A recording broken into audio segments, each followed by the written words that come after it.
Diamond city Surat એક મોટી લૂંટની ઘટનાથી હચમચી ઉઠ્યું છે। વરાછાના લંબે હનુમાન રોડ પર આવેલી state bank of India SBI બ્રાન્ચમાં ગતરોજ બપોરે 6 લૂંટારુઓએ પિસ્તોલ સાથે આતંક મચાવ્યો હતો।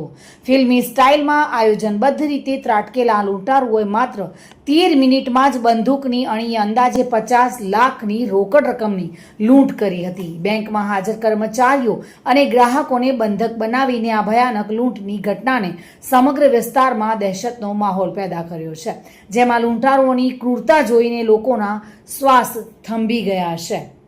SBIમાં 50 લાખ લૂંટની ઇનસાઇડ સ્ટોરી સામે આવી છે। લૂંટારુઓએ સિક્યુરિટીને ચૂપચાપ બેસી જા કહીને ડરાવ્યો હતો અને એક યુવક પર 3 બંદૂક તાકી સુરતમાં 13 મિનિટમાં જ લોકોને મોત સામે જોયું હતું।